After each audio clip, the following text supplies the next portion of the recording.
بسم اللہ الرحمن الرحیم۔ السلام علیکم سامعین، الہم اسلامک سٹوریز میں خوش آمدید۔ چشم زدن میں ایک نوجوان مسلمانوں کی صفوں سے بجلی کی طرح نمودار ہوا اور صلیبیوں کی صفوں کے سامنے سینہ تانے کھڑا ہو گیا۔ جیسے موت پر بیعت کرنے والے لڑتے ہیں، ایسی بے جگری سے لڑا کہ دشمن حیران رہ گئے۔ پھر دشمن اس پر ٹوٹ پڑے اور اسے شہید کر دیا۔ اس کا شہید ہونا کیا تھا کہ پٹرول کے خزانوں میں آگ سلگا دی گئی۔ مسلمان طیش میں آ گئے، ان کے سینوں میں جوش انتقام کا طوفان ٹھاٹھے مارنے لگا۔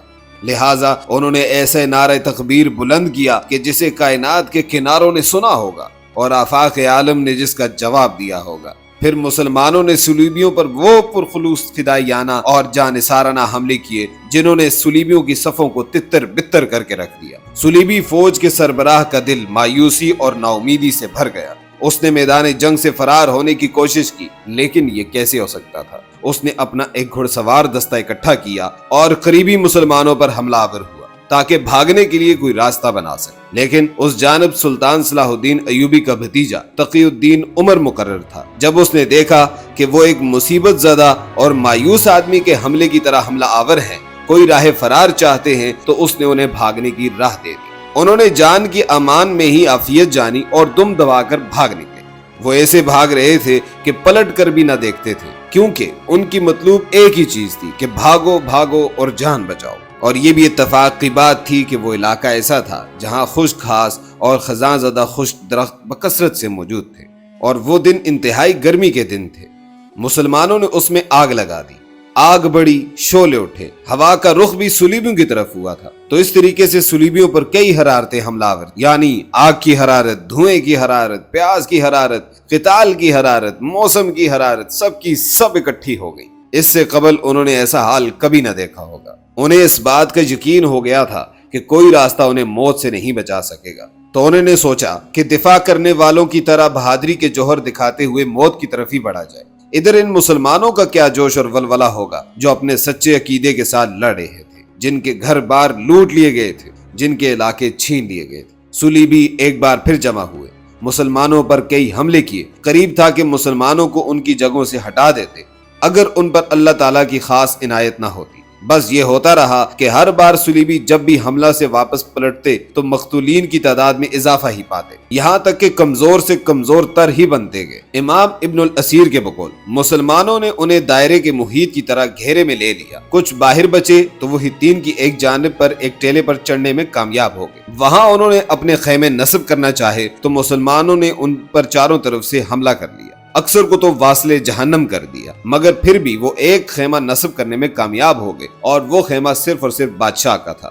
مسلمانوں نے اسی اثناء میں اس سے صلیب اعظم کو چھین لیا، جس کو صلیب الصلاۃ کہتے تھے۔ اس صلیب کا مسلمانوں کے قبضے میں آ جانا ان کے لیے سب سے بڑی پریشانی بن گئی۔ اوپر سے اللہ کا لشکر یعنی مسلمان انہیں تہہ تہہ کیے جا رہے تھے اور بے شمار کو قیدی بنا رہے تھے، یہاں تک کہ اس ٹیلے پر بادشاہ کے خواص اور بہادر تقریباً 150 گھڑ سوار باقی رہ گئے۔ سامعین محترم، یہاں سے ہم صلاح الدین کے بیٹے سلطان افضل کی بات آپ کے سامنے رکھتے ہیں، جو اس نے مارکے کے اس مرحلہ سے متعلق اپنی عینی شہادت کے طور پر بیان کی ہے۔ وہ بتاتا ہے کہ میں بھی اس مارکے میں اپنے والد کے ساتھ موجود تھا۔ ان فرنگیوں نے اپنے مد مقابل مسلمانوں پر ایک بڑا خطرناک حملہ کیا، یہاں تک کہ انہیں میرے والد کے قریب تک لے آئے۔ میں نے اپنے والد کی طرف نگاہ اٹھائی تو دیکھا چہرے پر پریشانی اور غصے کے آثار نظر آ رہے تھے۔ انہوں نے اپنی ریش مبارک کو پکڑا اور نعرہ تکبیر بلند کرتے ہوئے دشمن پر ٹوٹ پڑے۔ مسلمانوں نے ان کی پیروی کی۔ فرنگی شکست کھا کر پیچھے ہٹے اور ایک ٹیلے تک پہنچ کر پناہ گزین ہوئے، تو میں اس دم زور زور سے چلا رہا تھا، ہم نے انہیں ہرا دیا، ہم نے انہیں شکست دے دی۔ فرنگی دوبارہ پلٹے، دوبارہ دوسری بار حملہ کیا۔ انہوں نے اپنے سامنے والے مسلمانوں کو پھر میرے والد تک پہنچا دیا۔ میرے والد نے دوبارہ پہلے کی طرح کیا، مسلمان بھی ان کے ساتھ ہی جھپٹے اور یوں دوبارہ انہیں اس ٹیلے کے پیچھے ہٹنے پر مجبور کر دیا۔ دراصل سلطان صلاح الدین ایوبی اپنا یہ فعل و عمل اس انداز سے کر رہے تھے جس انداز سے رسول اللہ صلی اللہ علیہ وسلم نے یوم بدر میں کیا تھا۔ جیسے کہ سیدنا علی ابن طالب روایت بیان کرتے ہیں، جب لڑائی اپنے جوبن پر ہوتی، آنکھیں جوش انتقام میں سرخ ہو چکی ہوتی، تو لوگ آپ کے پاس آ کر آپ کو بچایا کرتے تھے۔ لڑائی کی اس حالت میں آپ دشمن کے قریب تر ہوا کرتے تھے۔ یہ بات کوئی قابل تعجب بھی نہیں، بلکہ ایسے مرحلے میں ایک حقیقی مومن سپہ سالار کو جو صلاح الدین جیسا ہو اسے رسول اللہ صلی اللہ علیہ وسلم کی پیروی کرنی چاہیے۔ جب مسلمان دوسری مرتبہ فرنگیوں پر جھپٹے، افضل پھر چلانے لگا، ہم نے انہیں شکست دے دی، ہم نے انہیں ہرا دیا، تو ان کے والد سلطان نے ان کی طرف پلٹے اور کہا چپ ہو جا، جب تک وہ خیمہ ہم نہ اکھاڑ لیں ہم انہیں شکست نہیں دے سکتے۔ یہ صلیبی بادشاہ کے اس خیمے کی طرف اشارہ کرتے ہوئے کہا جو ٹیلے پر نصب کیا گیا تھا۔ صلاح الدین نے اپنا یہ جملہ پورا نہ کیا تھا کہ مجاہدین کی طرف سے اس خیمے کو زمین بوس کیا جا چکا تھا۔ سلطان نے یہ دیکھتے ہی اپنے گھوڑے سے نیچے اترے اور بارگاہ الہی میں سجدہ شکر ادا کیا۔ اس کے ساتھ ہی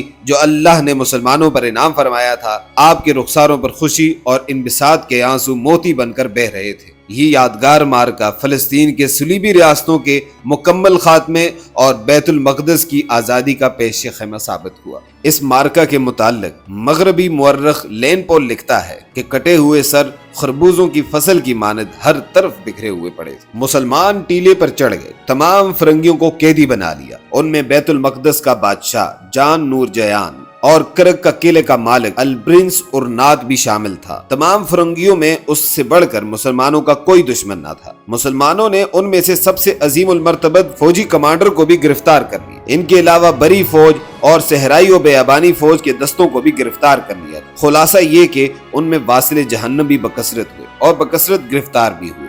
جو کوئی ان کے مقتولوں کو دیکھتا تو خیال کرتا کہ کوئی ایک بھی گرفتار نہ ہوا ہوگا، یعنی سب کے سب واصل جہنم ہو گئے۔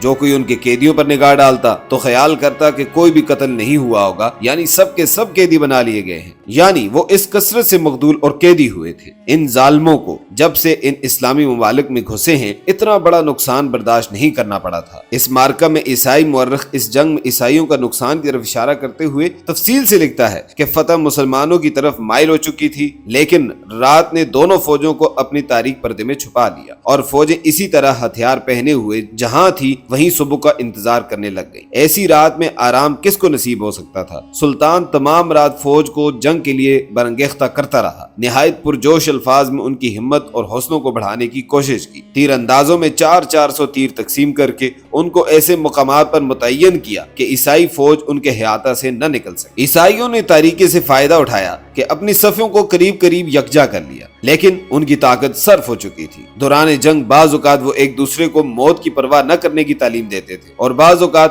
آسمان کی طرف ہاتھ اٹھا کر اللہ تعالیٰ سے اپنی سلامتی کی دعائیں مانگتے تھے۔ کسی وقت وہ ان مسلمانوں کو جو ان کے نزدیک تھے دھمکیاں دیتے تھے اور اپنے خوف کو چھپانے کے لیے ساری رات فوج میں ڈھول اور نفیری بجاتے رہے۔ آخرکار صبح کی روشنی نمودار ہو گئی جو تمام عیسائی فوجی کی بربادی کا ایک نشان۔ عیسائیوں نے جب صلاح الدین کی تمام فوج کو دیکھا اور اپنے آپ کو سب کے درمیان میں گھرا ہوا پایا تو خوفزدہ اور متعجب ہو گئے۔ دونوں فوجیں کچھ دیر تک ایک دوسرے کے سامنے اپنی اپنے صفوں میں آراستہ کھڑی رہی۔ صلاح الدین کا حکم دینے کے لیے افق پر روشنی کے اچھی طرح نمودار ہو جانے کا انتظار کر رہا تھا۔ جب صلاح الدین نے وہ مہلک لفظ پکار دیا تو سب مسلمان یکبارگی کے ساتھ حملہ کر کے خوفناک آوازیں بلند کرتے ہوئے آگے بڑھے۔ عیسائی فوج کچھ دیر تک جان توڑ کر لڑی، مگر ان کی قسمتیں ان کے دنوں کو ختم کر چکی تھی۔ ان کی بائیں جانب وہ حطین واقع تھا۔ تلواروں اور نیزوں کے سایہ میں پناہ نہ دیکھ کر وہ حطین کی طرف بڑھے کہ اس کو ہی اپنا پناہ گاہ بنا لیں، لیکن تعاقب کرنے والے مسلمان وہاں ان سے پہلے پہنچنے والے تھے۔ یہی مقام